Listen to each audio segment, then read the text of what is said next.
Welcome to Talk Cosmos, the show where Rose Minahan and guests unveil astrology's ancient archetypes that continually build the collective experiences in our unconsciousness. Get ready to find your free will from your roots in the stars.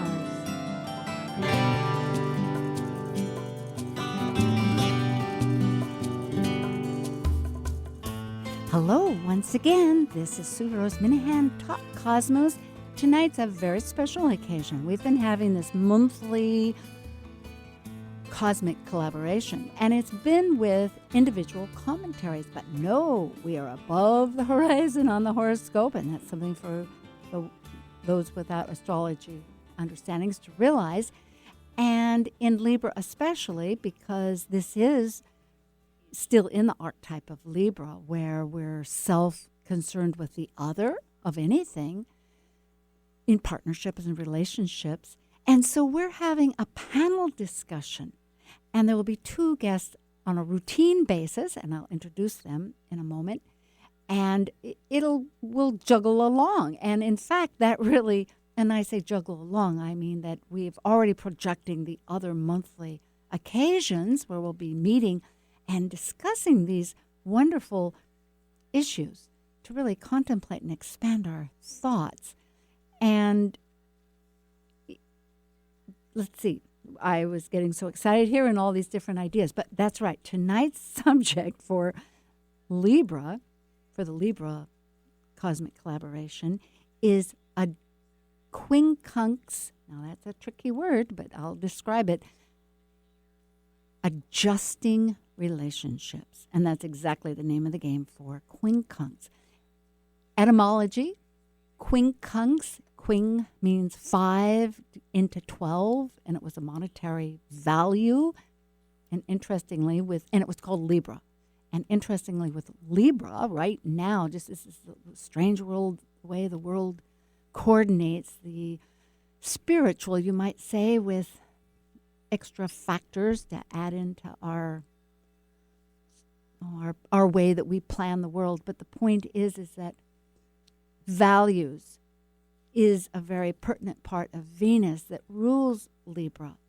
So regardless of the fact that it happened to be called this monetary terms of Libra, but that is where it came from. But in astrology, it has 150 degrees. That can be an orb of 3 to 4, because otherwise it merges into other aspects. And it involves energies, everything's an energy, that are not compatible at a quick look or even a deep look. It is that insecurity, one might say, as Karen Homburg-Zondag says in the book of the Yod, her book, wonderful book, that insecurity is part and parcel involvement. And rather than get all disturbed by this fact, which can be disturbing because we've been living it. I can testify that. I know I'm jumping, but our charts that we're talking about right now have evident quincunxes, energy that is asking us to juggle a lot, but rather just realize that some of this doubt is going to be part of it and keep searching, keep looking. So the two wonderful astrologers that are going to help me work out this conceptual thinking are both Amanda Pierce and Shannon Hayes, based here in Seattle. We're sitting right together in our own cyber time. And both have been periodically, 3 times each as a matter of fact, on the program since it began in April 2018. So if you go to Talk Cosmos and look at past episodes, or you can go to iTunes now, Podcast 1, or any podcast that you have, and find the archives and listen to any of these that either Amanda Pierce or Shannon Hayes and I have conversed about. So Amanda, just to give a little, and both of you, if you're interested in contacting either one, look at Talk Cosmos. We have all the guests there, and you can find out their how to reach them with their email or website and that. And Amanda is an astrologer and energy work consultant, She does meditation. Not mediation, meditation. Sorry about this. Quincunx. Boy, I look at one word and I take it somewhere else. She writes, edits. She has a psychology degree, a BA, Bachelor of Arts in Psychology. And she also is doing a 4-week series class for empowerment-based mediation. Now, I said it again, meditation. So do find her website or email her. You can find out, and she'll give you that email address for that forthcoming class that she's in the process of working out. Shannon Hayes is a certified evolutionary astrologer. She's also a yoga instructor, in fact, of a special kind that has mantras and akin to Kundalini. It's very special. She's an entrepreneur, has her own hair designer salon. She's a photographer, nature lover, and animal activist. So, I think with that introduction, we will let it roll. Hi, both Amanda and Shannon. Hi, Sue. Hi, Sue. Glad to be here again. Yes. Yeah. So, quincunx, who wants to jump in? What do you think? What is it? Well, the quincunx is a 150-degree angle. And if you are standing in the first house, looking directly across the way to the 7th house, that's an opposition and you have full sight.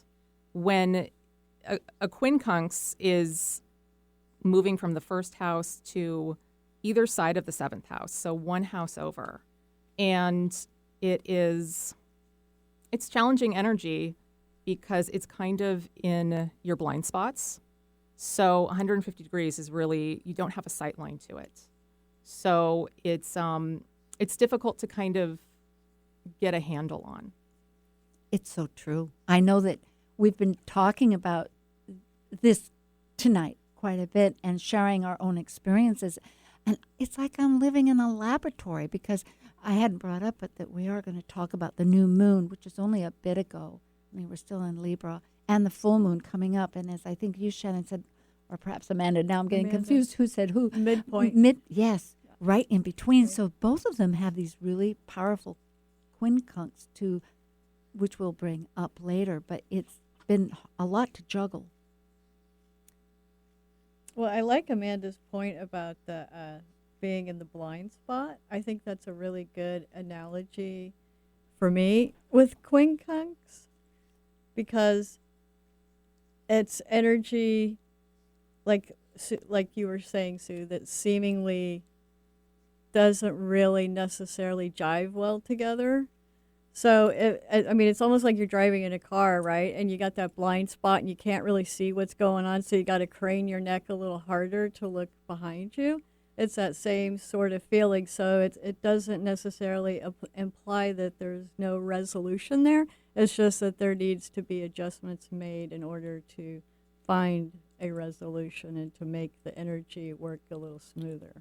Yes. And it's evident that what people have complained often about, that it's irritating and it's difficult. And I go for that, but then because I happen to have a few in my own charts, like, okay, we have to get beyond this point. Like, I can't just live forever with this, unresolved issue. And that's the miraculous part. If we can just, from what Karen Hamburg-Zondag was indicating, is that if we just realize that it's going to be uncomfortable, but yet that's the purpose of it, to keep digging down to find out what's common. How can we understand something, what their needs are, what the other purpose is, whether it's a person or a project or whether it's politics, which we'll jump into too probably at some point today. It's like there is a direction to coordinate so that we can maybe revamp our energies. Yeah, and the quincunx is kind of an irritation at the start. It's kind of like having a fly always buzzing around you and you just want to swat it away, but it just never leaves. So there is, but like Sue, you said you have a quincunx in your own chart, so that's an energy that you live with. Yes. So there can be resolution to it, and it's not necessarily something that you resolve and put to bed and never deal with. it's just something that you constantly live with, and there's a need to kind of go zen and go with the flow with a quincunx because it's so kind of hard to wrap your head around. It's kind of like trying to balance on a log that's floating in a river. Right. Good Yeah. analogy. Yeah, Yeah. because that log, it's like will go back and forth, but it also like kind of slips to one side, slips to the other side. So Yes. so the resolution, it's not that like there's a beginning and end to it, especially if you have it in your chart, you're living with it all the time, right? So the quincunx is always going to be there. Sometimes life hands you situations where it's a little more tricky to balance, and other times where it may be a little bit smoother, maybe it's not so much work, but at the same time it's always there. So I think with time and with different transits, you know, those adjustments sort of you get better at making use of that particular aspect, I guess. I love this. And I have 4 thoughts going at the same time. Hopefully I'll remember them all. First of all, that was Shannon speaking, for those of you I did not introduce. And the one prior is Amanda, so you'll get used to the different thoughts. And this log is, I think, oh my gosh, I know I fall in the water. And Don't we all? Yeah. all of And us. then that will pertain to this particular quincunx that we're just eager to get to, which is with the new moon in Libra, because one of them involves Neptune, and it's between Venus and Neptune, and they're both in their own signs. But I'm thinking like Neptune is water, but it also, and I think earlier, Amanda, you were bringing up the point in the conversation that we were talking about that quincunxes are spiritual. That's really the whole essence. It's that, because even Karen, I was referring to, Homdag, Homemaker Zondag. thank you, Shannon, yes, saying that it's like a spiritual whispering that there is commonality. So to wrap this thought up, and then I'll leave my 4 thoughts, is that by falling off the log into the water, which happens to be this particular one, so perfect, right? Venus in Libra, balancing on that log, going into the water, suddenly the partnership is with the water. It's with the spirit. It's with the larger process. We're not in control, and it's just actually a beautiful way to realize. Yeah, it's like the quincunx is really just pointing out where you are in misalignment with source, because it's not quite aligned, the energy. And I think, Sue, you were mentioning earlier tonight about how there's insecurity with Yes. the quincunx. Right. And I believe that's part of the disconnect from source that happens with the quincunx. Oh, I like And so it's really just pointing out to you, kind of putting in your face, okay, well, how can you reconnect? And you're disconnected right now, so you're going to have to make a shift. And that's what the quincunx is asking. It's asking you to make a shift in your life. Yeah. Well, let's go into the chart, but I will bring up the point that we'd shared earlier, but just to bring to our audience's realization that quincunxes live within all charts on different bases. First of all, from sign to sign, anywhere in the chart, one sign is going to be 100 in this blind spot to another one, as we've described a little bit with the horoscope. Or else the transiting planets will suddenly produce one, and if it's a quick transiting planet, no problem for the most part. Well, by problem, it's passing. But if it's a slow-moving planet, it could stay there for some prolonged time. And then the other thought is that yourself, any of us, with another person, that energy can create by the two charts in relationship to each other, a quincunx. So this is to master our full expression of how we operate with other people, which we certainly are. We're social people. Quincunx really has some necessity to understand. So in this chart, I'll just identify, it is the new moon that was last Saturday on the 28th. And that happened to be at Pacific Daylight Time, because that's where we are in Seattle, at 11:26 a.m. for anybody that wants to look it up. And the sun and moon were at 5 degrees Libra, but wonderful Uranus, that's been doing its retrograde motion in Taurus, was exactly in conjunct. Or quincunx, as it's called. And the second one was that Venus, which rules, or the influencing planet or dispositor, and all those are languages that astrologers know, but for the rest of you, just understand that's the connection,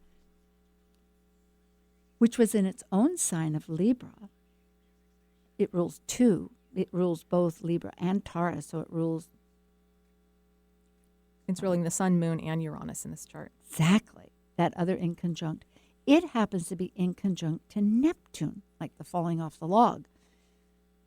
So how do we... What are these challenges? And I guess, what is it that, for instance, if we started with the first one, the sun, moon, and Uranus, which has to do with Libra and Taurus, maybe what the differences or what the commonalities are. Well, we're looking at a new moon chart, so it's a seed chart. Like, this is new energy that's coming forward for us to work with. And we've got the sun and moon in Libra, so it's very relationship oriented. It's all about finding the balance and not rocking the boat. And here we've got Uranus coming in to quincunx the sun moon. So not only is it an aspect, the quincunx aspect is kind of shaky and uncomfortable to deal with. Uranus itself is also very uncomfortable. It really wants to rock things and shake things up. And it being in the sign of Taurus, which is very grounded, very much doesn't want to rock the boat either. It's just saying, nope, things have got to change. We're really going to have to start looking at how things are not aligned for you.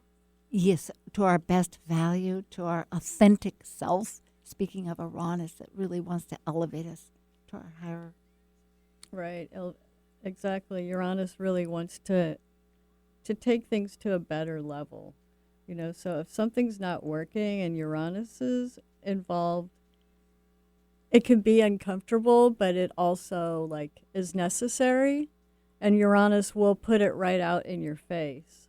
And the other thing that's interesting too is like, because we have all this like Venusian energy, that Neptune in Pisces is also the higher energy, the higher octave of the Venus. So again, it kind of reiterates all this stuff that's going on. It's like, so there's a lot of like you were saying earlier, you guys, like, you want to keep things like looking nice. You want to keep things balanced. You want to keep things in a certain perspective.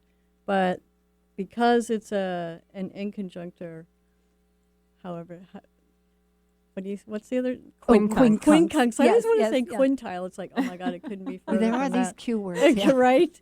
No, but Good ones. yeah, so there definitely needs to be change happening, I guess. And I like this idea of remembering that Venus is and Neptune is the higher echelon of it, because again, it brings in this whole idea of who's our partner but spirit. Right. You know, I mean, Right. we tend to isolate that or regulate it, or perhaps just without criticism. It's just that we need to remember that it's part and parcel of living here. Right. Well, yeah, and there needs to be like there needs to be another kind of perspective, which is the Libra thing too, because sometimes we tend to project stuff out rather than, you know, dealing with it ourselves. You know, we look everywhere else for something when we have the keys inside of us. That is so true. You know, if you're talking about the spiritual level. Yeah, and I think that it's really easy to look outside of yourself with a quincunx as well, Right.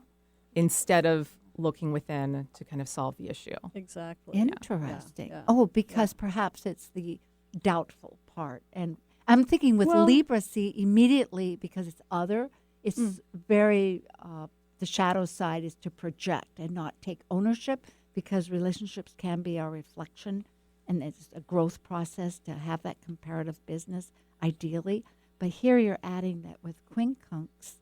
Yeah, it's an irritation, and a lot of times when we have something irritating in our life, we don't want to look at ourselves. Oh, Right. We yes. want to look outside and find blame, Right. and that's so much easier Right. than looking within. Exactly. It's that like you said, it's that scratching, right? That Yes. kind of scratching feeling. You just want to like get rid of it. So what's the easiest way to do? Yeah. You know, Yeah, push off that responsibility onto right? somebody else. Yeah, exactly. There Plus, you go.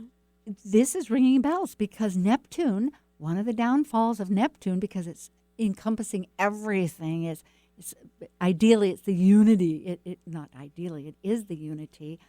And so therefore it can be overwhelming, and we can have denial and just slough it off. Go Right. like, oh, too much. I can't deal with this. Right. Definitely. So there Yeah. you go. It would be a matter then of blaming, Mm-hmm. which then we're getting into a lot of the details of the charts that we're all living with for a long time, at least until May, I think, of next year, March or May, with the Capricorn influence of the big planets and the South Node Yeah. by big Saturn and Pluto. So when I'm looking at the Sun, Moon, quincunx, Uranus, what comes to me is how can you authentically love yourself while still being in relationship with others?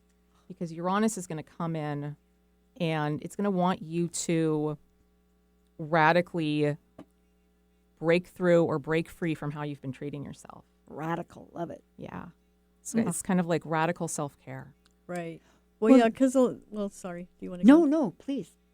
Well, because I was just going to add that when you get in relationships, sometimes it's easy to want to please the person, and you, like Amanda was saying, like you kind of let yourself go a little bit in order to find more of an identity with your partner, right? So, and what that Uranus really wants is it really wants the autonomy, and it wants the freedom of being able to be self-expressive without being so codependent in a relationship, I guess. Codependency in relationships, it can happen fairly, I think, easily when you really get involved with someone, you're really into them. It's a fine line sometimes. Yeah, definitely. And with Venus, quincunx, Neptune, I mean, Right? Venus in Libra. So No there's boundaries. it's in its own sign, and then Neptune. Right, no is boundaries. boundaries. No boundaries, Right. and just like completely merging with Right? the other. Yeah. Oh, yeah, exactly. I'm so into you. It is. And sacrificing yourself. Right? Yeah. Exactly. Mhm. Exactly. Well, we have a few minutes here before we take a break, and so let's just introduce the idea of the full moon, which, because we're right in a week from now on the 13th of October, there will be a full moon, and it's always in the opposite sign, so that's going to be in Aries, and it happens to be at 2:08 p.m. in Pacific Daylight Time, and that'll be Mars at 6 Libra. No, wait a minute. That's not right. What is it? It's Yeah. 20 degrees. It's 20 degrees Libra. The sun is 20. Yeah, it's 20 Mars is degrees 6. Libra. It'll be 5 degrees Libra, 20 minutes, right? Is that right? Yeah. I'm sorry. I've got all these notes here about 5 degrees and different things. But it's, 5 degrees is the new moon chart. and the The full moon is the sun is at 20 Libra. The Right. moon is at 20 Aries. 20 Aries. Yes, Right. let's circle So- that. Mars is 6 Libra. So with a full moon chart, we're looking at the culmination or the full expression of what was seeded in that last chart.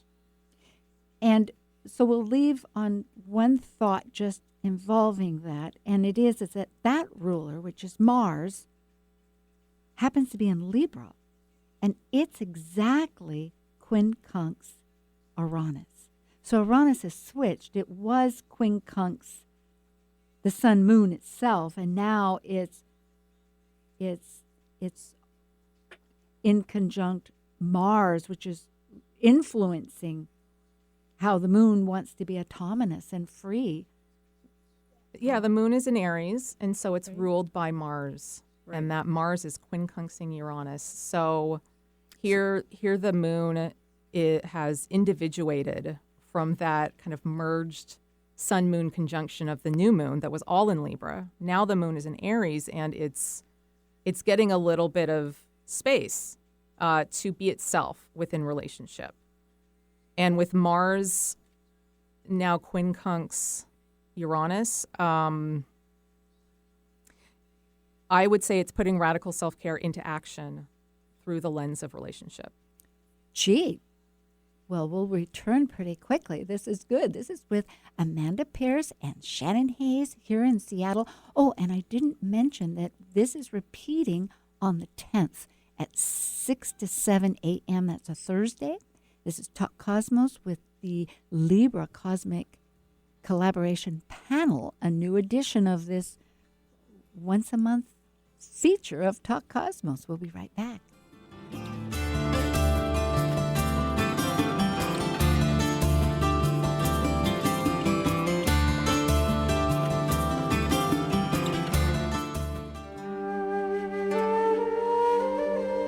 While we take a break from this week's edition of Talk Cosmos, let's take a look at this cycle's archetype. We are currently in the Yang period of Libra, ruled dually by Venus.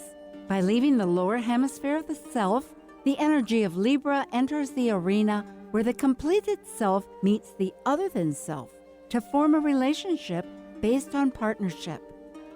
As a cardinal air sign on the descendant angle, represented by the equinox of equal light, Libra's energy learns through comparison and relationships, with the intention to integrate duality and polarities.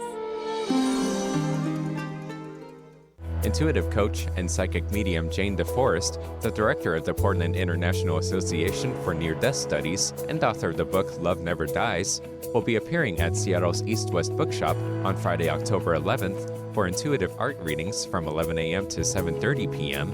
and presenting a Sunday class on the 13th from 1 to 3 p.m. Tickets are still available for purchase and can be purchased in person at East-West Bookshop. For more information, call 206-523-3726. This is Dawn Glinsky from 6 O'Clock Astrology, and you're listening to Talk Cosmos on Alternative Talk 1150 AM, where we discuss the meaningfulness of our roots in the stars. Alternative Talk 1150. Hello and welcome back. This is Talk Cosmos, and it is October 5th, repeating on the 10th. That's a Thursday at 6 to 7 in the morning, and this is the Libra Cosmic Collaboration Panel with Seattle guests Amanda Pierce and Shannon Hayes. You can find them online. Just go to Talk Cosmos. And I will just take this moment to say that Talk Cosmos has a subscription that you can subscribe and receive these updates. Otherwise, if you're listening to replays, just go to Podcast One, iTunes, or any of your favorite podcasts. And we are talking about the quincunx, which is, briefly speaking, 150 degrees in astrology for as far as the degrees, but it's also an aspect that has, we're saying, spiritual essence of wanting to get together. But it's not just like baking a pie, or a cake with the ingredients. You kind of end up with chunky food in there. Because maybe that's one way of looking at it. We're in this experience that we're all living in right now, whether we know it or not, and this might give you some insight, is that a week ago with the new moon at 5 degrees Libra, and the one a week ahead of us, which is the full moon, always in the opposite, happens to be 20 degrees Aries with the sun in Libra, 20 degrees. But the point being that they have significant aspects with big planets. I mean, by important, Uranus and Neptune, for instance, and Mars, that are really asking us, how are we juggling things? So at this part, well, the conversation will go as it wants, beautifully. But we will talk a little bit about what some of the signs are and what the energies are and what do they want and what is the problem. So we're talking about 3 different signs here because those are the ones that are showing up in the new moon and full moon. We're talking about Taurus and Libra and Pisces. And all 3 of them are ruled by Venus. Even Neptune? Yeah, No, well, Pisces? Pisces, yeah, it's the Venus is the esoteric ruler of Pisces. Ooh, you Yeah. are adding something. Yeah, My so they're goodness. all really relationship-oriented signs. You've got, with Taurus, it's relationship to self. With Libra, it's relationship to other. And with Pisces, it's relationship to source. Oh, to source. Oh, that's Right. beautiful. Right. Oh, Yeah. that pulls it together. Yeah. Yeah. So Well- if we don't, go ahead. Well, no, I was going to say that's just why the Venus is the lower octave of Neptune, right? I see. We had brought that up. Yes.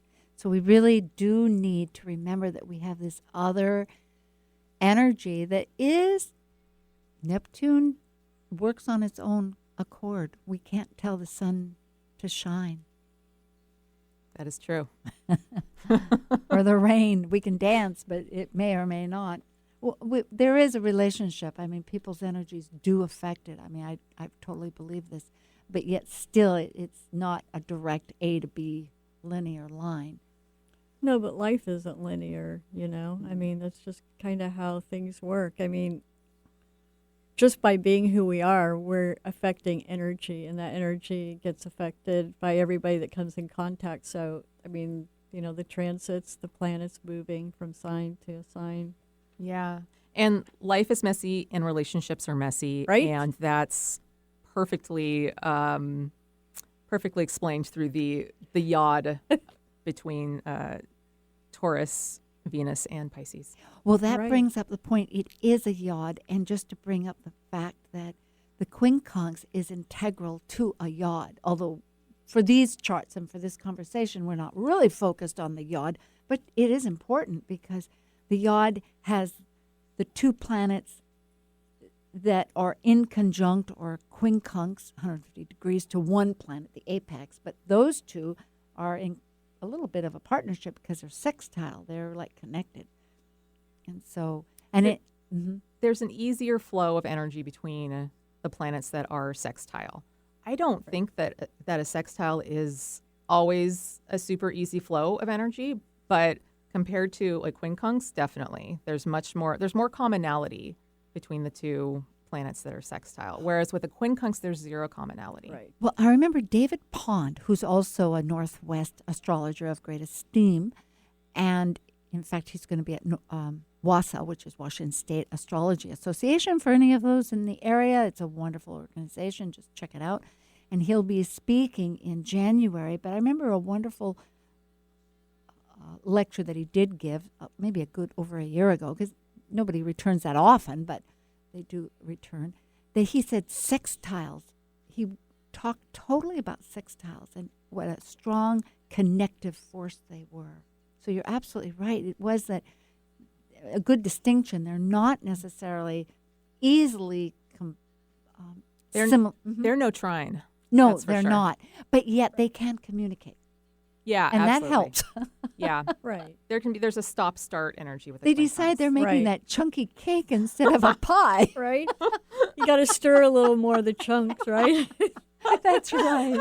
Not quite so harmonious, or maybe a smooth tasting. Or it's like my smoothie this morning. I'm putting in avocado, but I froze it and didn't all get distributed. Quincunx. Quick. Just had a quincunx smoothie this morning. Oh, boy. So Libra and Taurus, we know that now they have an interesting relationship because they're also, and Tisha, just to get our audience really going here. You want me to tell more? Yes, Yeah. yes, please. And Tisha is a simple but complex.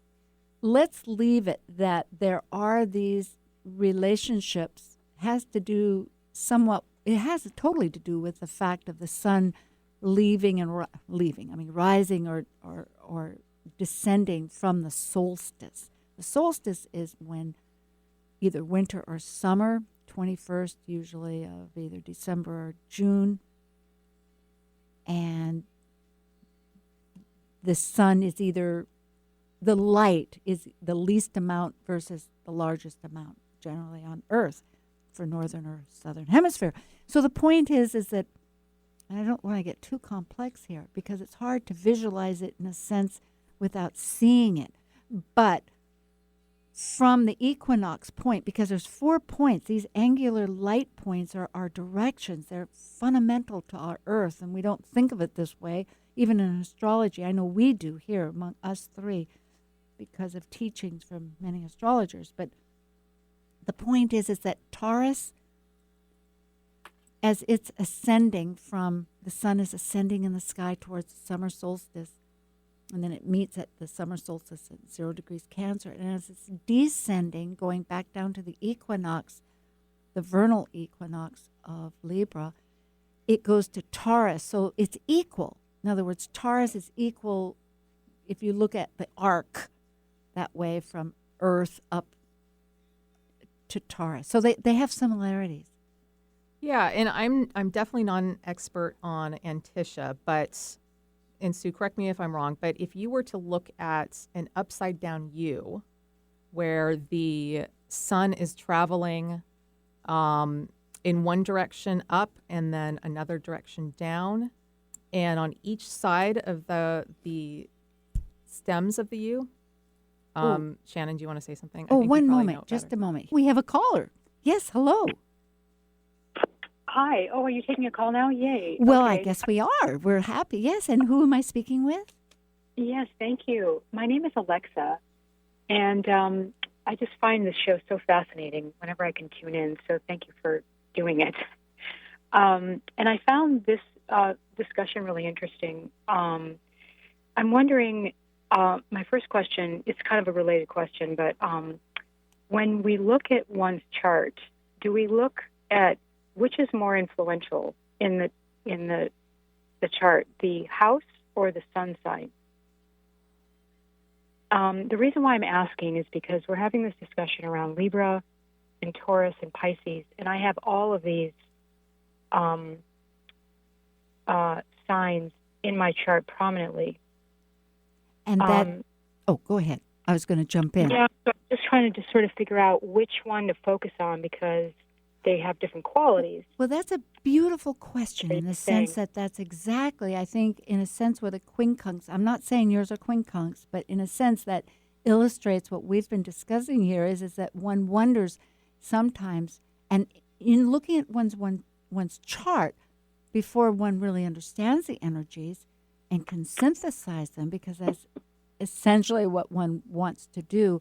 It is, I had not thought of it, but it feels like a quincunx situation because you look at them and you go, but this lives in this identity. This lives, if I'm expressing myself right, in that identity. How can they, these disparaging ways, like for instance, I have Libra moon and Virgo rising, and it happens to be 29 degrees Virgo rising.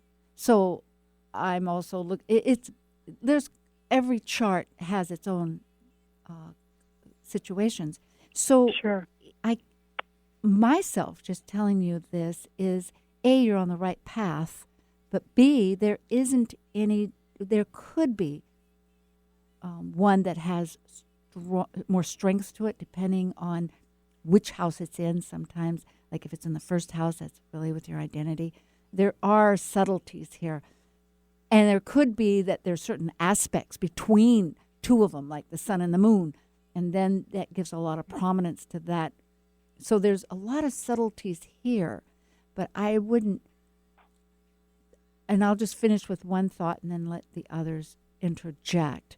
So, because every house has its capacity of an area that it is developing, systematically as a chart or as we progress, just develop. But the sign that it's in does give a way that that area might be manifested or expressed, put it that way. So they all have a integration. Do you want to? Oh, Yeah, Amanda. and it's a complicated question because there are so many different ways of looking at and interpreting a chart. And each one of us, each astrologer kind of has to find their own sweet spot and what makes the most sense to them.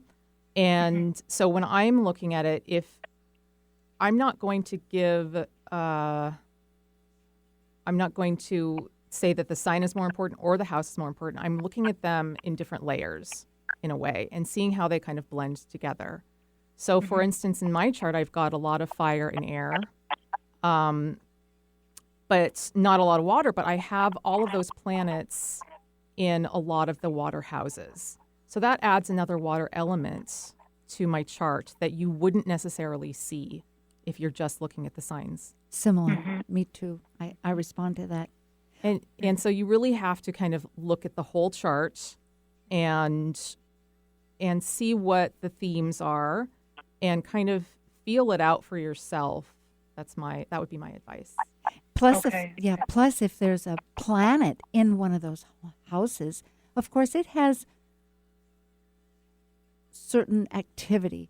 Like right now we're talking about Venus. Venus has a lot to do about balance and harmony and beauty, but also Resources. exactly resources. Right. Yeah, because it rules the two signs, both Taurus and Libra. Therefore, because Venus is in, well, amazingly, right now as we are living in this moment of time, there are several planets in their own sign. So the conversation with that planet, you might say, is very directed. Like Saturn is in its own sign of Capricorn. Neptune is in its own sign of Pisces. And these are modern, because you could say traditional, but we're all relatively evolutionary astrologers here for soul growth, and that's a whole conversation. But Jupiter is in Sagittarius. Venus, which moves pretty quickly, happens to be with Libra, one of its two signs. So it's, at any rate, does that somewhat, Alexa, I'm so happy that you enjoy the program. And if you want to subscribe, I'm just in the process of sending out every week who the guests and that would be with a subscription. But does that illuminate a little bit? Yes, completely. It does, because I did a full-blown chart reading of my chart a while back, which was really insightful, and I took a class just basically to do that, but it's never really been anything I've gone any more deeply into other than just reviewing my chart, whenever I needed to reference it. And but I have always looked at the house as well as the sun sign and a couple of other things. Well, it sounds like you're a blossoming astrologer. Well, no, yeah, it's not, well, like you say, there's so many different interpretations. I just feel like I, really need to rely on other people. Well, no, and this is perhaps a good way to close it as far as our conversation here goes, because we're in the sense of Libra, and it is self and other, and we can, as we were saying, defer to others. And that's good as far as a comparative information, but it has to go back to self.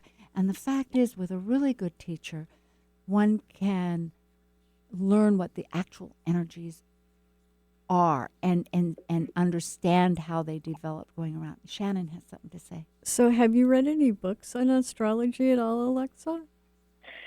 I've referenced them, yes. I read The Inner Sky. Stephen good Forrest, good right? one to start. Yeah, that was the book. That was the book for the class.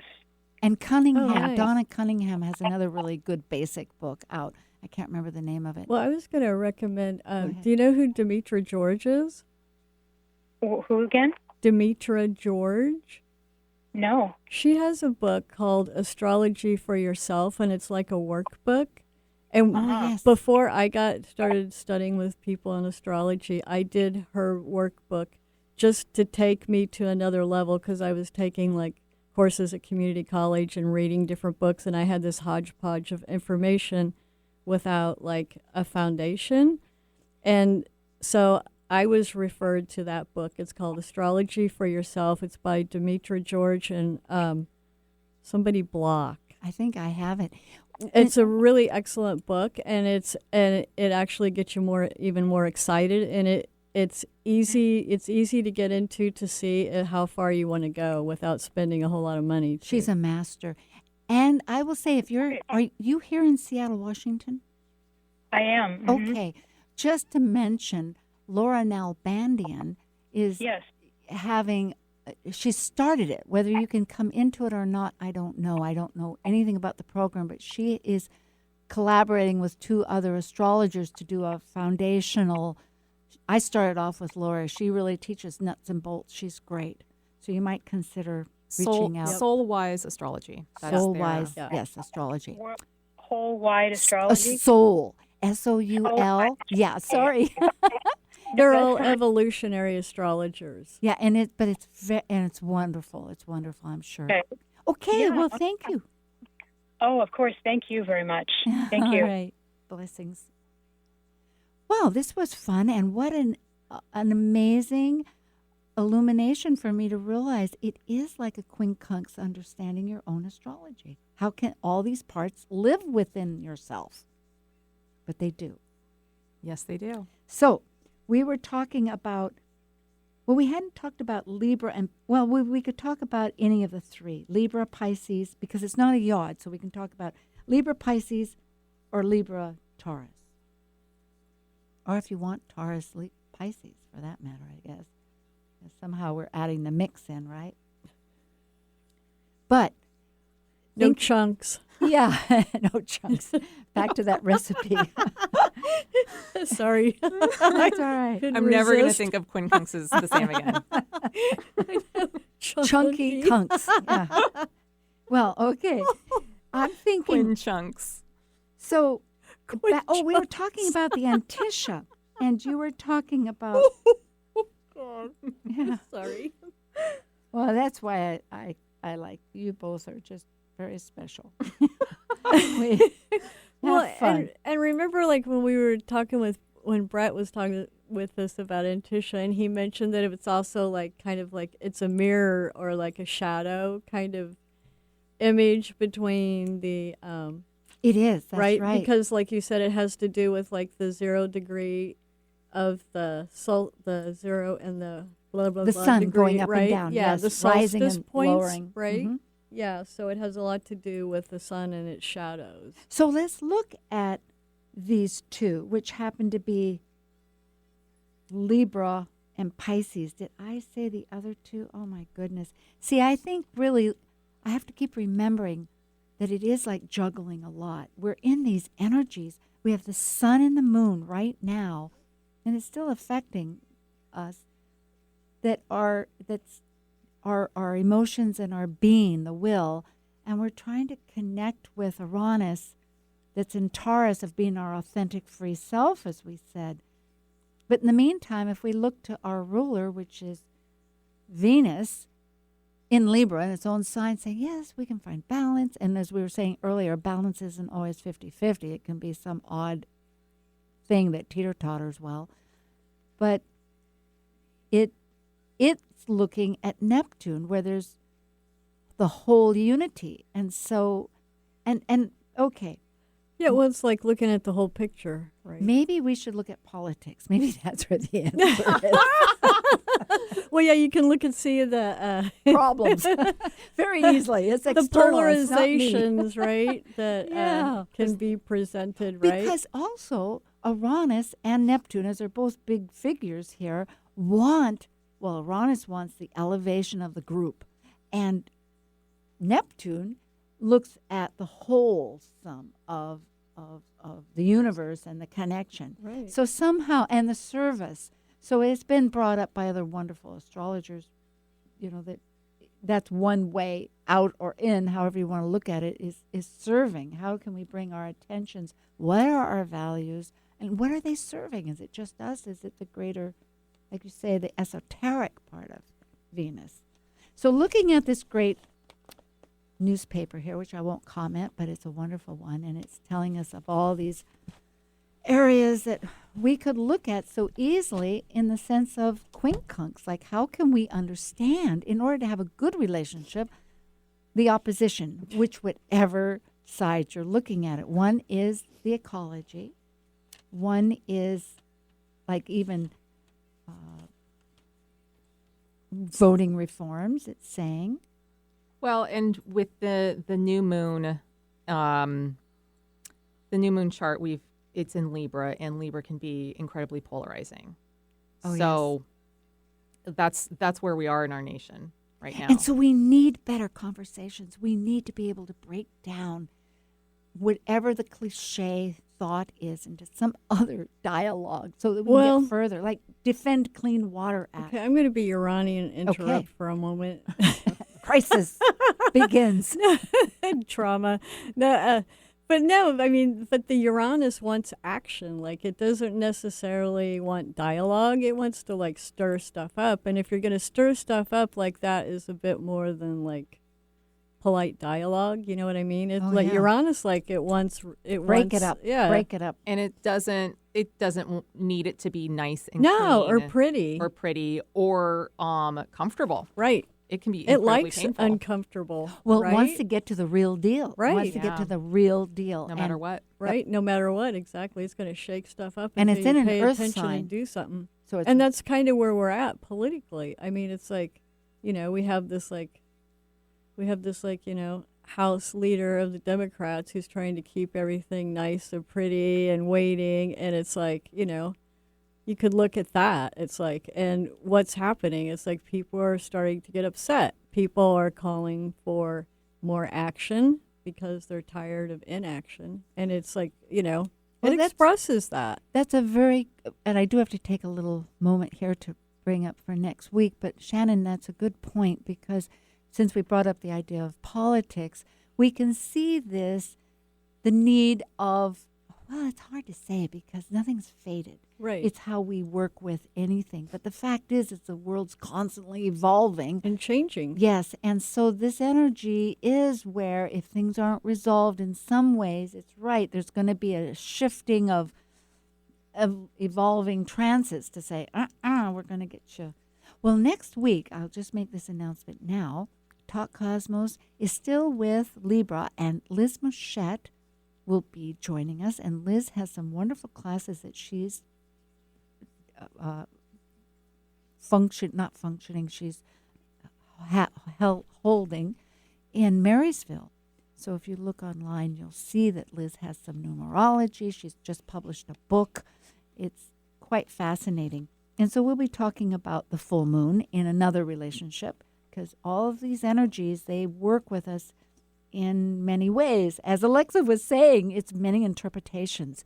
But then again, and that's something I wanted to say to you, Alexa, and to everybody, is that the wonderful part about astrology is what you do understand about your sun sign, for instance, or your moon sign, or any of the particular signs.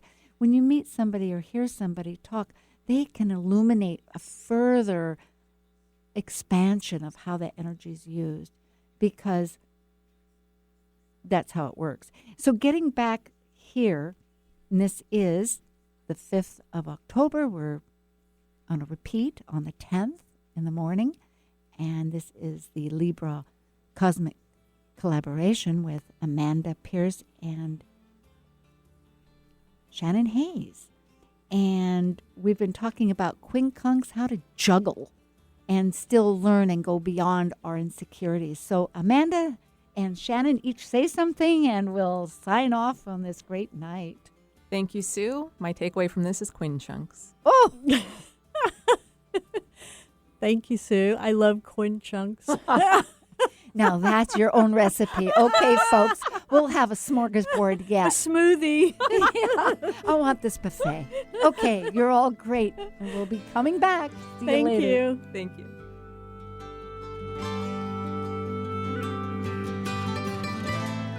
Thank you for listening to Talk Cosmos, the show where Sue Rose Minahan and guests unveil astrology's ancient archetypes that continually build the collective experiences in our unconsciousness. Be sure to tune in next Saturday at 6 p.m. to continue finding your roots in the stars.